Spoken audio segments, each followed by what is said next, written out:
Hello everyone, मैं अंकित दादिच आप सभी का हाईटेक क्लासेस के ऑनलाइन प्लेटफॉर्म पर हार्दिक स्वागत अभिनंदन करता हूं। और दोस्तों, आप लोगों को पता है कि अपन एक टॉपिक इस ड्राई लैंड फार्मिंग के अंदर पढ़ चुके थे, ड्राई फार्मिंग के अंदर पढ़ चुके थे, जिसके अंदर अपन ने देखा कि किस तरह से अपन ड्राई फार्मिंग करते हैं। तो आज का जो अपना सेक्शन होगा वो क्या होगा कि फसल उत्पादन के तरीके अपने को यहाँ देखने हैं। तो एक बार अपन इसको वापस स्टार्ट करते हैं। उससे पहले आप लोग क्या करेंगे, इसको रिवाइज कर लेंगे कि क्या क्या आप लोगों ने टॉपिक देखा था।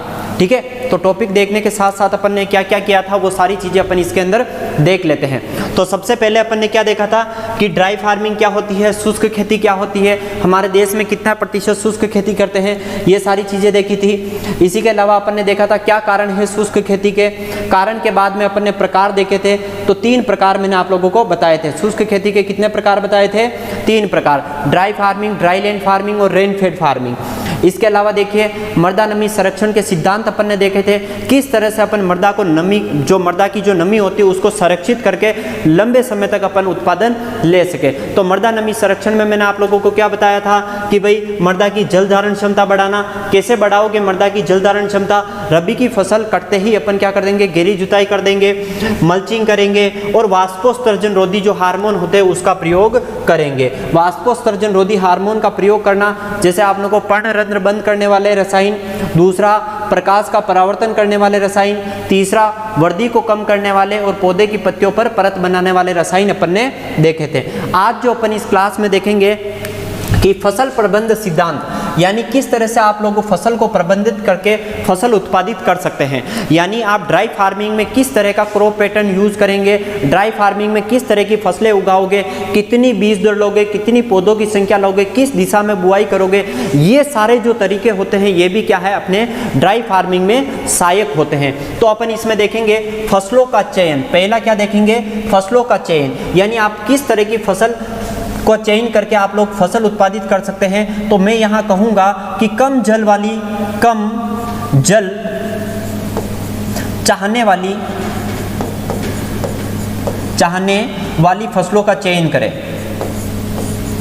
फसलों का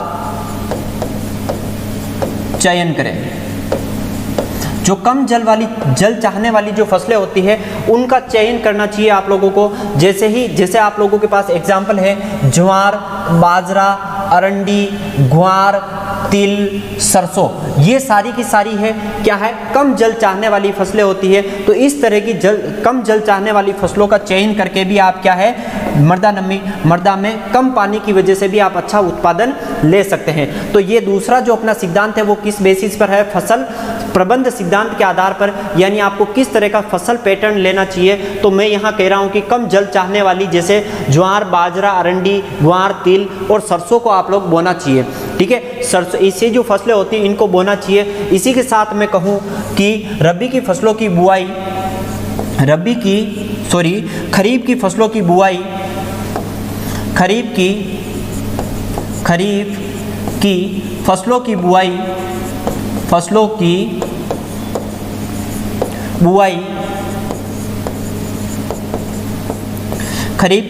बुआई जून के अंतिम सप्ताह में करें।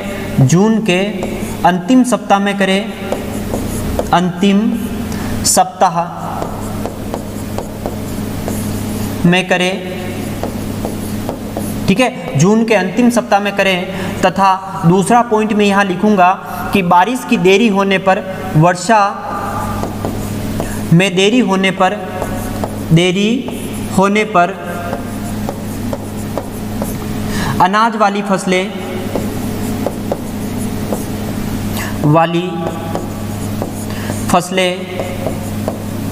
नहीं लगावें। ठीक है, इसकी जगह आप लोगों को क्या लगाना चाहिए? आप लोगों को ग्वार लगा देना चाहिए, तिल लगा देना चाहिए, सरसों लगा देना चाहिए, लेकिन अनाज वाली फसलें नहीं लगानी चाहिए। तो ये 2 कारण होते हैं कि फसलों का चयन किस तरह से करें। तो फसलों का चयन आप क्या करें, कम जल चाहने वाली फसलों का प्रयोग करें, और कम जल चाहने वाली फसलें जैसे ज्वार, बाजरा, अरंडी, तिल, ग्वार, सरसों का प्रयोग करें। और खरीफ की जो फसलें होती हैं उनको जून के अंतिम सप्ताह में बो देना चाहिए। लेकिन अगर देरी हो जाती तो आप क्या करें, कम जल चाहने वाली फसलें या फिर अनाज वाली फसलों की जगह आप लोग क्या लगाएं, दलहनी और तिलहनी फसलें लगाएं। फिर देखो बुआई का समय, तो बुआई का समय अपन क्या रखेंगे, जून का अंतिम सप्ताह। क्या रखेंगे, जून का अंतिम सप्ताह, ठीक है, अंतिम सप्ताह। जून के अंतिम सप्ताह में आप लोगों को क्या करनी चाहिए, बुआई करनी चाहिए। जैसे ही बारिश आने लगे और आप लोग बुआई कर दें। बुआई की दिशा क्या रखनी चाहिए, तो बुआई की दिशा पूर्व से पश्चिम की ओर रखें, पश्चिम, ठीक है, पूर्व से पश्चिम की ओर रखें, क्योंकि इस तरह से चंद्रपरायण वगैरह होता है तो आप लोगों के फसल में जो पानी की हानि होती है वो बहुत कम होती है। तो आप लोगों को ये चीज़ भी अच्छे से ध्यान रखनी चाहिए कि आप लोगों को बुआई की दिशा क्या रखनी चाहिए, तो बुआई की दिशा पूर्व से पश्चिम की ओर रखनी चाहिए। इसी के अलावा अपन अगर बात करें तो बीज दर कितनी रखें, तो आप लोगों को पता है कि बीज दर जो होती है शुष्क खेती के अंदर 10 से 15% कम लेनी चाहिए। बीज दर 10 से 15% कम लें, ठीक है, कम रखनी चाहिए। बीज दर 10 से 15% कम रखनी चाहिए।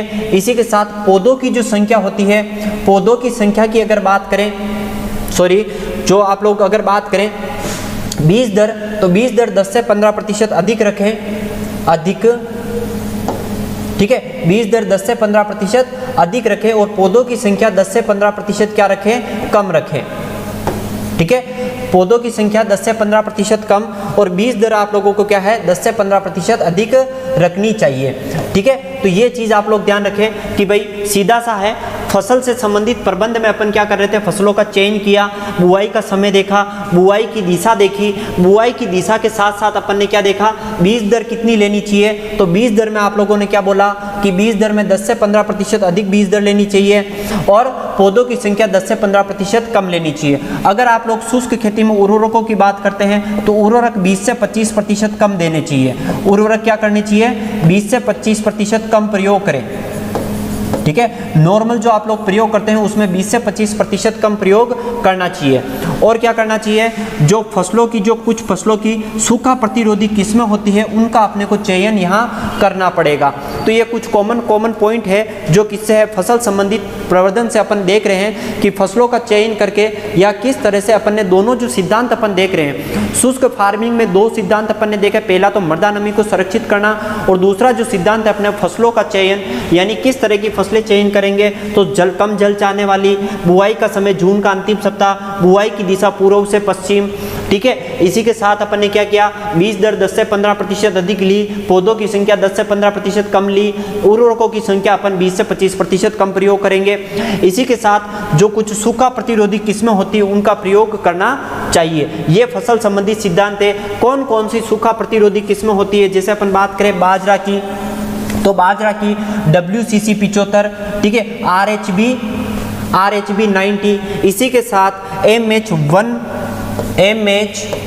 179, ये भी एक इम्पोर्टेंट वैरायटी है। ये तीनों किस्में अगर आप बोते हैं तो इनको सबसे कम पानी चाहिए। ज्वार की फसल तो आप लोग लेते ही है, लेकिन ज्वार में भी सबसे कम पानी किसको चाहिए, WCC 75, RH-B 90 और MH 179। इसी के साथ देखिए ज्वार की जो इम्पोर्टेंट किस्में हैं CHS, ठीक है, CHS 6, CHS 14, SPV 96 और ये SPV 96 काफ़ी इम्पोर्टेंट वेराइटी है, ठीक है, काफ़ी इम्पोर्टेंट वेराइटी है। इसके बारे में काफ़ी बार पूछा भी जाता है कि SPV 96 किसकी वेराइटी है, ठीक है, SPV 96 किसकी वेराइटी है और कब प्रयोग करनी चाहिए, या फिर सूखा प्रतिरोधी किस्म कौन सी है ज्वार की, तो ये किस्म काफ़ी बार दी जाती है SPV 96। तिल जो अगर आप बोते हैं, तिल की फसल बो रहे हैं तो उसमें आप लोग लगाए RT 27, RT 46 और TC 25। इन किस्मों का प्रयोग करके आप लोग क्या कर सकते हैं, पानी को बचा सकते हैं। इसी के अलावा मूंगफली की कुछ वेराइटीज़ जैसे JL 24, GG2, AK 1224, AK 12 और AK 24, ठीक है, जिसे आप AK 1224 भी बोल सकते हैं। इन वेराइटीज़ का प्रयोग करके आप मूंगफली में सबसे कम पानी लगा सकते हैं। सोयाबीन की कुछ किस्में जैसे NRC 37, GS 335, NRC 37 और GS 335, इन किस्मों का प्रयोग कर सकते हैं आप किसमें, सूखा प्रतिरोधी या फिर सूखे की स्थिति में इन किस्मों का प्रयोग करें ताकि आप लोगों की फसल जो है अच्छी से चल सके। इसके अलावा देखिए कुछ सरसों की इंपॉर्टेंट वेराइटीज, सरसों की जैसे बायो 902, इस बायो 902 को अपन क्या बोलते हैं, पूसा जे किसान बोलते हैं। क्या बोलते हैं, पूसा जे किसान, ठीक है। इस बायो 902 को क्या बोलते हैं, पूसा जे किसान बोलते हैं। अरावली, पूसा बोल्ड, दुर्गामणि और RS30 ये इंपॉर्टेंट वेराइटी है सरसों की, जो आप लोग शुष्क खेती में प्रयोग करते हैं। चने की अगर अपन देखें तो प्रताप चना एक, देहात येलो या दाहात येलो, RSG2।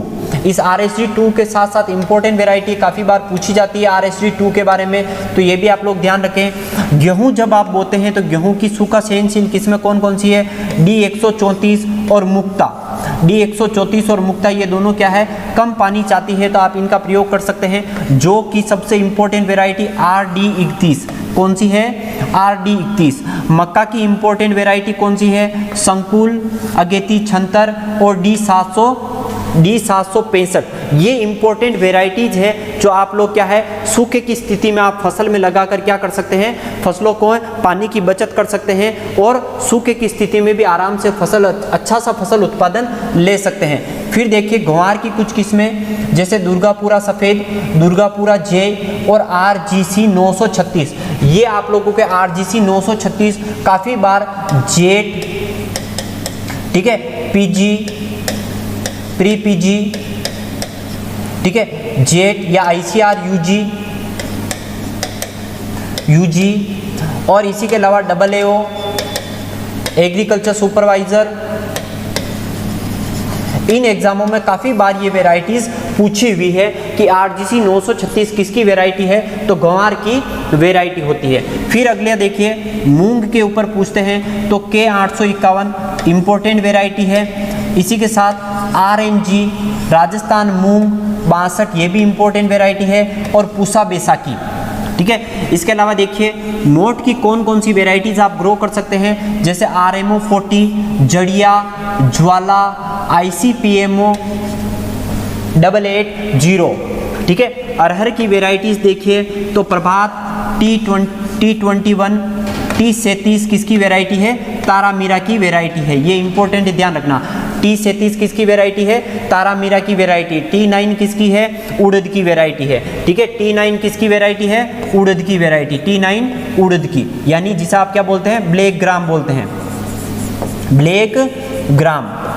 तो ये आप लोग थोड़ा सा ध्यान रखें। इसी तरह से देखिए उड़द की कौन कौन सी किस्में आप लोग ले सकते हैं, T9 बरखा आप लोग ले सकते हैं। चवले की जो किस्म है इंपॉर्टेंट FS 68 और C500 152 वेराइटीज़ आप ग्रो करके आप लोग क्या कर सकते हैं, शुष्क खेती में आराम से फसल उत्पादित कर सकते हैं। तो ये कुछ इंपॉर्टेंट चीज़ें अपन ने यहाँ देखी, किससे संबंधित है, ये फसल उत्पादन या फिर फसल प्रबंध से संबंधित है, जिसके अंदर आप लोगों ने फसलों का चयन किया, जिसके अंदर कम जल चाहने वाली फसलों का प्रयोग किया था। इसके अलावा बुआई का समय आप लोगों ने जून का अंतिम सप्ताह चुना, बुआई की दिशा आप लोगों ने पूर्व से पश्चिम दिशा की ओर चुना, और मैंने आप लोगों को बोला कि खरीफ की जो फसलें होती है उसकी बुआई जून के अंतिम सप्ताह में आप लोगों को कर देनी चाहिए, और वर्षा देरी से होने पर अनाज वाली फसलें जो होती है उनको नहीं लगानी चाहिए, उसकी जगह दलहनी फसलें आप लोगों को प्रयोग करनी चाहिए। बीज दर 10 से 15% अधिक लेनी चाहिए, पौधों की संख्या 10 से 15% कम ले, उर्वरकों की मात्रा 20 से 25% कम रखें, और सूखा प्रतिरोधी किस्मों का प्रयोग करें जो आप लोगों के सामने यहाँ पर है। बाजरा की WCC 75, RHB 90 और MS 79, ज्वार, तिल, मूंगफली, सोयाबीन, इसी के अलावा सरसों, चना, गेहूँ, जौ, मक्का, और आप लोगों के साथ ग्वार, मूंग, मोट, अरहर, उड़द और चमला, इन सभी की किस्में अपन ने यहाँ देखी, यानी 16 प्रकार की फसलों की अपन ने मेन किस्में देखी जो शुष्क खेती के अंदर लगाई जाती है। अगर आप नॉर्मली इन किस्मों को भी अच्छे से याद कर लेते तो आप लोगों को और किस्में याद करने की ज़रूरत नहीं पड़ेगी। चलिए कुछ और देखते हैं, और अपन देखते हैं तो बीज दर सामान्य से 15% अधिक लेनी चाहिए, 10 से 15% अधिक लेनी चाहिए, और ये आप लोगों को देख ली कि पौधों की संख्या 10 से 15% क्या रखनी चाहिए, कम रखनी चाहिए, ठीक है। राजस्थान के शुष्क क्षेत्रों में शुष्क खेती ठीक है। राजस्थान के शुष्क क्षेत्रों में शुष्क खेती के लिए सर्वाधिक उपयुक्त फसल कौन सी है? गंवार है। राजस्थान के शुष्क क्षेत्रों में शुष्क खेती के लिए सबसे उपयुक्त फसल यहाँ पूछी है कौन सी? गंवार है।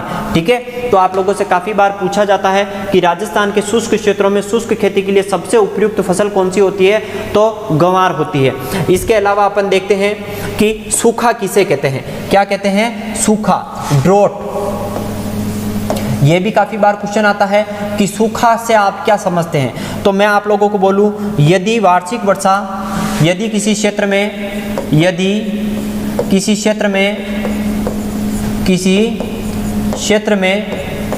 25% से कम वार्षिक वर्षा हो तो उस स्थिति को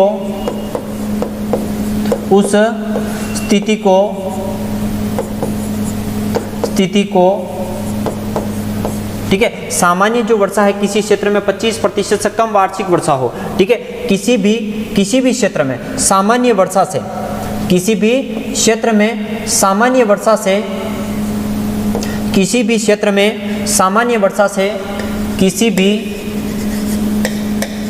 क्षेत्र में सामान्य वर्षा से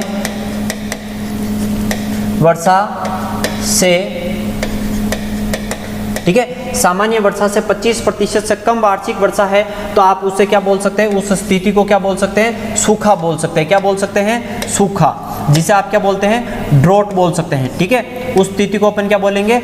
सूखा बोलते हैं। लेकिन अगर मैं बात करूं भयंकर सूखा, क्या करूं? भयंकर सूखा, भयंकर, ठीक है, भयंकर सूखा। तो भयंकर सूखा में मैं ये कह सकता हूं कि किसी भी क्षेत्र में सामान्य वार्षिक वर्षा से किसी क्षेत्र में सामान्य वार्षिक वर्षा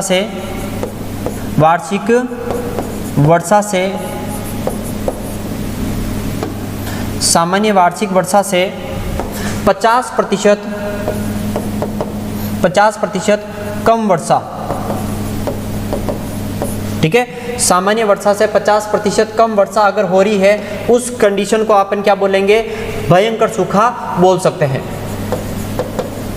ठीक है, तो दोनों कंडीशन आप लोगों को ध्यान रखनी है। यदि किसी क्षेत्र में वापस एक बार लिख लो, यदि किसी क्षेत्र में सूखा, और इसमें क्या लिखोगे? यदि किसी